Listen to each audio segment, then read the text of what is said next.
That's where it gets spooky, right? The idea that it can do thousands of years of innovation very, very quickly. Yeah.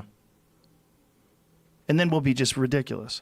Ridiculous. We will be like this ridiculous biological shitting, pissing thing trying to stop the gods. No, stop. We like living with a finite lifespan and watching, Norman Rockwell paintings. It could be terrible, and it could be great.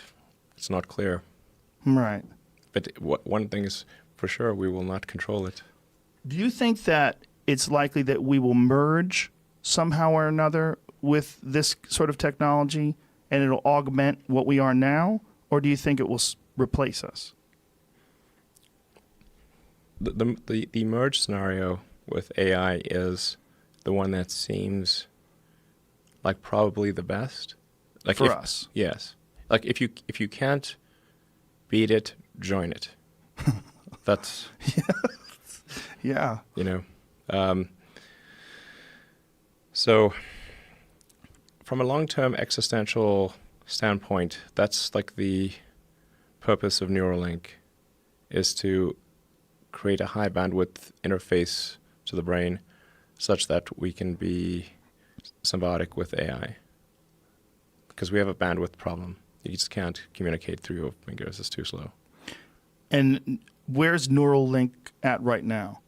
Best case scenario, we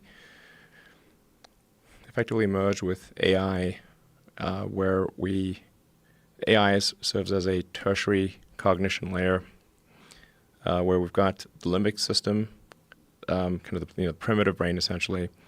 You've got the cortex. So you're currently in a symbiotic relationship. Your cortex and limbic system are in a symbiotic relationship. And generally people like their cortex and they like their limbic system. I haven't met anyone who wants to delete their limbic system or delete their cortex. Everybody seems to like both.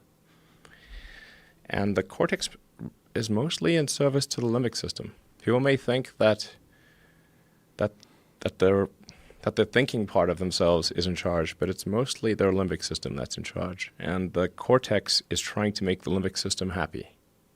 That's what most of that computing power is oriented towards. How can I make the limbic system happy? That's what it's trying to do. Now, if we do have a third layer, which is the AI extension of yourself, that is also symbiotic.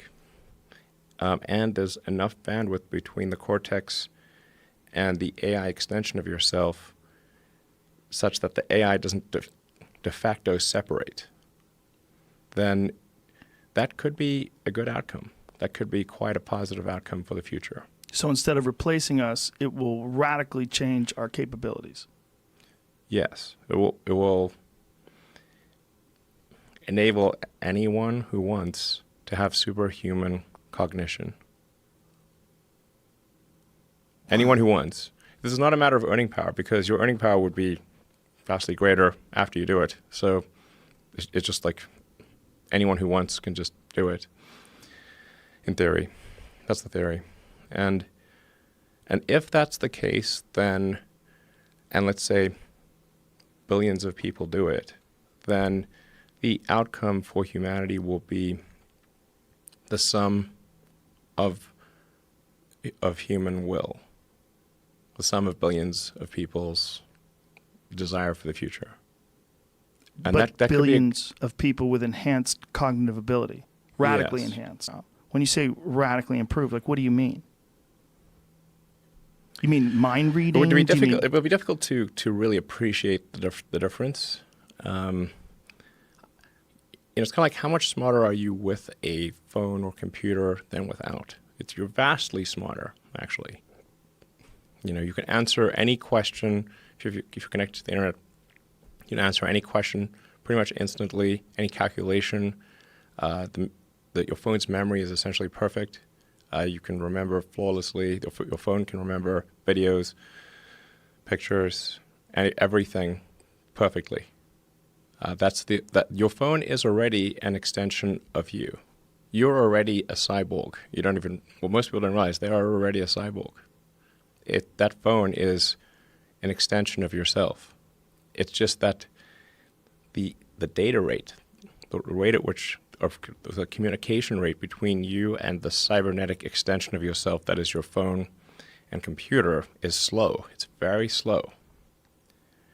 And that it's like a tiny straw of information flow between your biological self and your digital self. And we need to make that tiny straw like a giant river, a huge, high bandwidth interface. This could be some simulation. It could.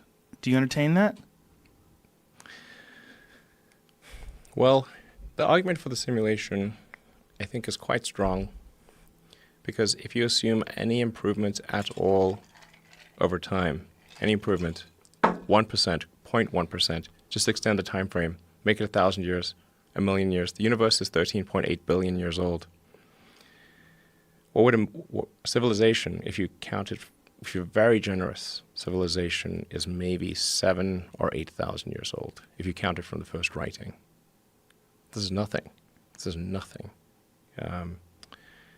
So if you assume any rate of improvement at all, then games will be indistinguishable from reality. Or civilization will end. One of those two things will occur. It's possible that a simulation is one day going to be inevitable, that we're going to have something that's indistinguishable from regular reality, but maybe we're not there yet. That's also possible. You a proponent of the multi-universes theory?